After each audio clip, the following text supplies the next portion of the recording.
So, I want to talk about being the chief fun officer, right? Like, how do you infuse fun into a corporate workspace to make it feel more like a playground or a play space? Like, let's take it from the paradigm of playgrounds, playmates, and playbooks, right? So, to begin with, how about creating a playground space inside of your workspace?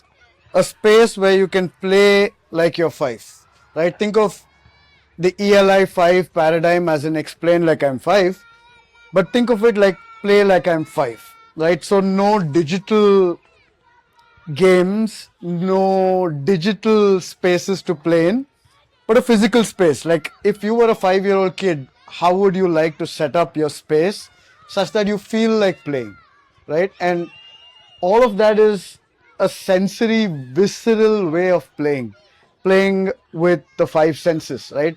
What would you like to taste? What would you like to see? What would you like to smell? What would you like to touch and feel? How would you like to move through that spatial environment that you built for yourself and for everyone in the office to come in a space where you can break away from the monotony of work, from the mundaneness of being obsessed with outcomes, with results, of having to quantify everything that you're doing, and just enter this space where it really doesn't matter whether you're playing to win or whether you're playing not to lose. All you're concerned with is exploring a sensory experience of the moment, either by yourself, with your environment, or with others around you, right? So when I say others around you, that brings in the paradigm of playmates, right? So you might not have the luxury of playing with others and then you just have to figure out ways to play by yourself.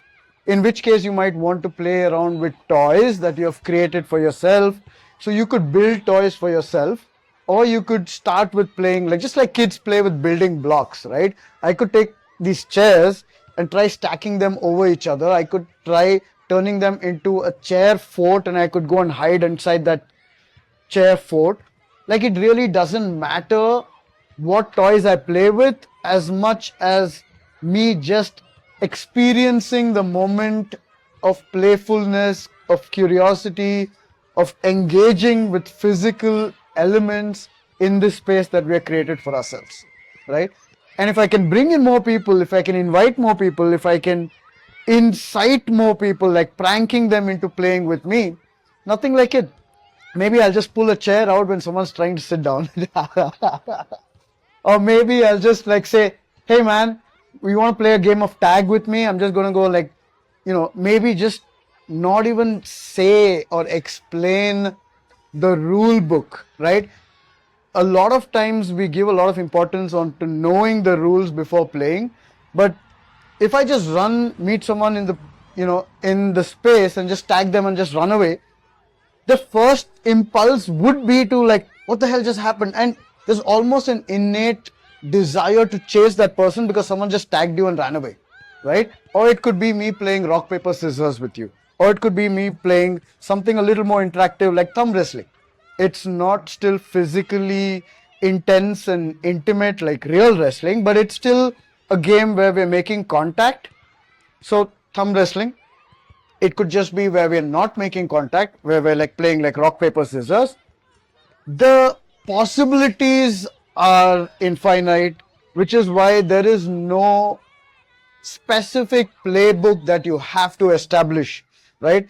Playing games where there's a score, where there's an outcome, there's a winner, there's a loser, all of this is gamification, but I'm more concerned with just playing where the games don't matter, the playbook doesn't really matter.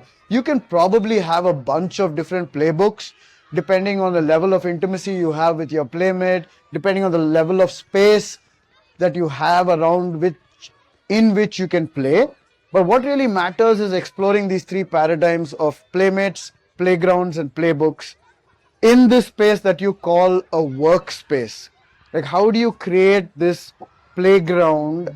How do you invite these playmates? And what playbooks do you use to infuse some play into your daily life, right? Into your work routine. And this could just be as little as 2 minutes. It could just be as simple as you taking a smoke break. How much fun can I possibly have in as little as 2 minutes, right? It might seem like nothing much at all, but think about you compounding those 2 minutes every 2 hours. Just every 2 hours. Every 2 hours, if you're going to take 2 minutes out to play with these three paradigms of playmates, playbooks, and playgrounds, right? That's for you to think about. I want you to think about what can you possibly do to make your daily work routine feel more playful by exploring playgrounds, playmates, and playbooks.